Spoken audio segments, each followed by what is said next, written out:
You're having trouble in Excel. What can you do? You don't even need the license to ask Copilot Chat. Let me show you how. I created an example previously that showed how to use data validation to create this invalid circles on the data which is not in the first list.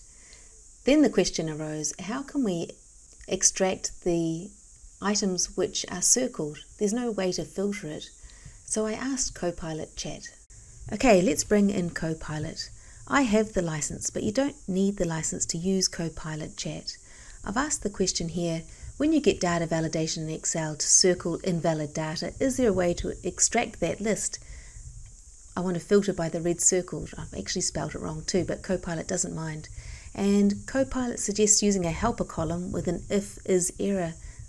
But actually I tried that and it doesn't work. So I said to Copilot, hey, that doesn't work. Any other ideas? And Copilot said, oh, I understand. Let's try a macro. So Copilot's written me a macro here. It's told me how to use it.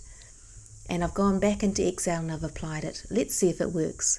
I'll go to the View button, go to Macros, and click on View Macros. And I'll choose Extract Invalid Data. And it's done it. Good on you, Copilot. You've helped me out here. I'm Kelly from the 365 Training Hub. If you'd like to organise a live webinar at your place to get your people up to speed with Copilot, get in touch today.